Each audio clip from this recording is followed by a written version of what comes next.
1 Kings chapter 8. Bringing all this to a climax, King Solomon called in the leaders of Israel, all the heads of the tribes and the family patriarchs, to bring up the chest of the covenant of God from Zion, the city of David. And they came, all Israel, before King Solomon in the month of Ethanim, the 7th month, for the great autumn festival. With all Israel's leaders present, the priests took up the chest of God and carried up the chest and the tent of meeting and all the holy vessels that went with the tent. King Solomon and the entire congregation of Israel were there at the chest, worshipping and sacrificing huge numbers of sheep and cattle, so many that no one could keep track. Then the priest brought the chest of the covenant of God to its place in the inner sanctuary, the Holy of Holies, under the wings of the cherubim. The outspread wings of the cherubim stretched over the chest and its poles. The poles were so long that their ends could be seen from the entrance to the inner sanctuary, but were not noticeable further out. They're still here today.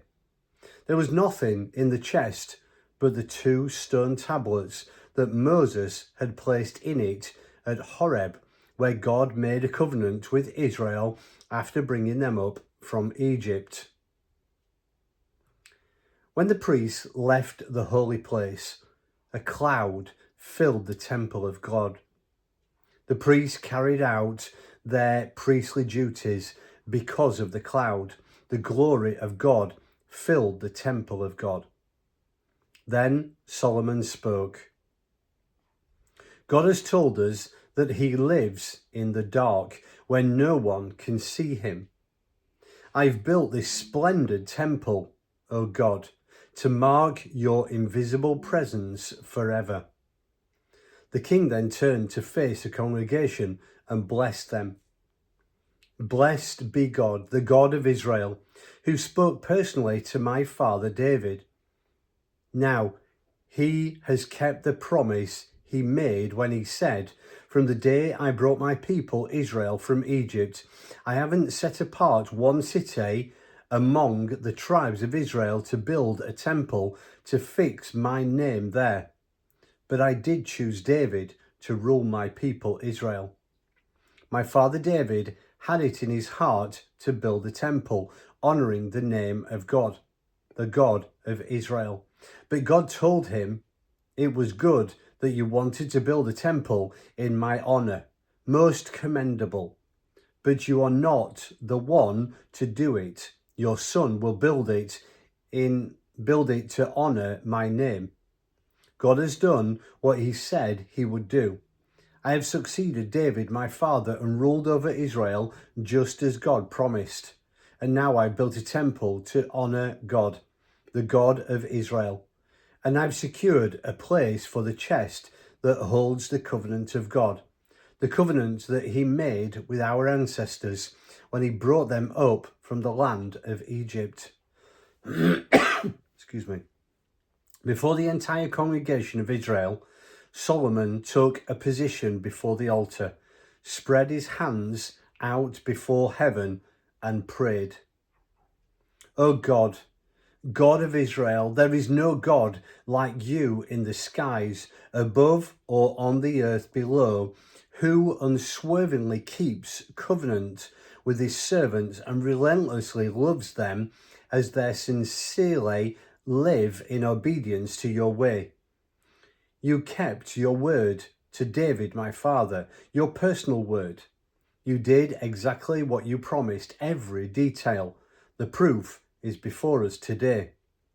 Keep it up, God, O God of Israel. Continue to keep the promises you made to David, my father, when you said, you'll always have a descendant to represent my rule on Israel's throne, on the condition that your sons are as careful to live obediently in my presence as you have. O God of Israel, let this all happen. Confirm and establish it. Can it be that God will actually move into our neighbourhood? Why, the cosmos isn't large enough to give you the breathing room, let alone this temple I've built. Even so, I'm bold to ask, pay attention to these prayers, both intercessory and personal. O God, my God, listen to my prayers, energetic and devout, that I'm setting before you right now. Keep your eyes open to this temple night and day, this place of which you said, my name will be honoured here. And listen to the prayers that I pray at this place. Listen from your home in heaven, and when you hear, forgive. When someone hurts a neighbour and promises to make things right, and then comes and repeats the promise before your altar in this temple, listen from heaven and act accordingly. Judge your servants, making the offender pay for his offence and setting the offended free of any charges. When your people Israel are beaten by an enemy because they sinned against you, but then turn to you and acknowledge your rule in prayers, desperately and devout in this temple. Listen from your home in heaven. Forgive the sin of your people Israel. Return them to the land you gave their ancestors. When the skies shrivel up and there is no rain because your people have sinned against you, but then they pray at this place, acknowledging your rule and quitting their sins because you have scourged them. Listen from your home in heaven. Forgive the sins of your servants, your people Israel. Then start over with them. Train them to live right and well. Send rain on the land you gave your people as an inheritance. When disaster strikes, famine or catastrophe, crop failure or disease, locusts or beetles, or when an enemy attacks their defences, calamity of any sort, any prayer that's prayed from anyone at all among your people Israel, hearts penetrated by the disaster, hands and arms thrown out to this temple for help, listen from your home in heaven. Forgive and go to work on us. Give what each deserves, for you know each life from the inside. You're the one with such inside knowledge, so that they'll live before you in lifelong reverent and believing obedience on this land you gave our ancestors. And don't forget the foreigner who is not a member of your people Israel, but has come from a far country because of your reputation. People are going to be attracted here by your great reputation, your wonder-working power, who come to pray at this temple. Listen from your home in heaven. Honour the prayers of the foreigner so that people all over the world will know who you are and what you're like, and will live in reverent obedience before you, just as your own people Israel do.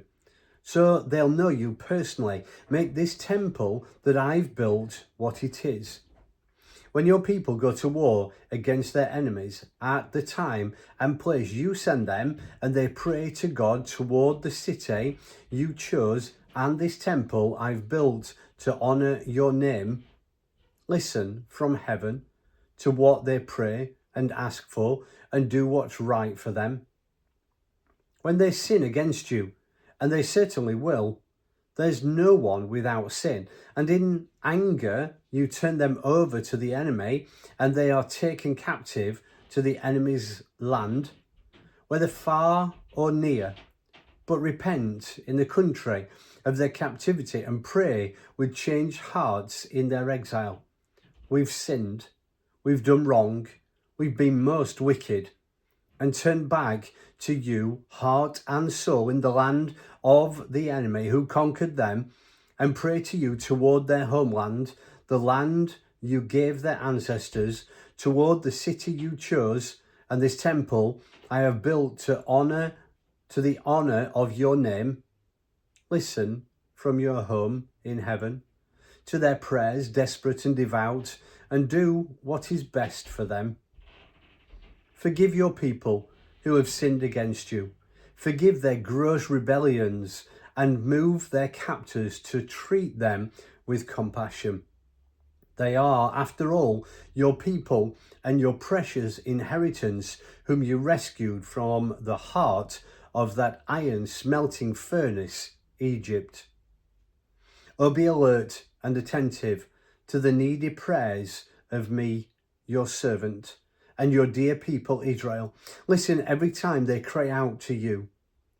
You handpicked them from all the peoples on earth to be your very own people, as you announced through your servant Moses, when you, O God, in your masterful rule, delivered our ancestors from Egypt. Having finished praying to God, all these bold and passionate prayers, Solomon stood up before God's altar, where he had been kneeling all this time, his arms stretched upward to heaven. Standing, he blessed the whole congregation of Israel, blessing them at the top of his lungs. Blessed be God, who has given peace to his people Israel, just as he said he'd do. Not one of all those good and wonderful words that he spoke through Moses has misfired. May God, our very own God, continue to be with us just as he was with our ancestors. May he never give up and walk out on us. May he keep us centered and devoted to him, following the life path he has cleared, watching the signposts, walking at a pace and rhythm he laid down for our ancestors. And let these words that I've prayed in the presence of God be all right before him, day and night. Excuse me. So that he'll do what is right for me, to guarantee justice for his people Israel day after day after day. Then all the people on earth will know God is the true God. There is no other God. And your lives must be totally obedient to God, our personal God, following the life path he has cleared, alert and attentive to everything he has made plain this day. The king and all Israel with him then worshipped, offering sacrifices to God. Solomon offered peace offerings, sacrificing to God 22,000 cattle and 120,000 sheep. This is how the king and all Israel dedicated the temple of God. That same day, the king set apart the central area of the courtyard in front of God's temple for sacred use, and there sacrificed the whole burnt offerings, grain offerings, and fat from the peace offerings. The bronze altar was too small to handle all these offerings. This is how Solomon kept the great autumn feast, and all Israel with him. People there all the way from the far northeast, the entrance of Hamath, to the far southwest, the brook of Egypt, a huge congregation. They started out celebrating for 7 days, and then did it another 7 days. 2 solid weeks of celebration. Then he dismissed them. They blessed the king and went home, exuberant with heartfelt gratitude for all the good God had done for his servant David and for his people Israel.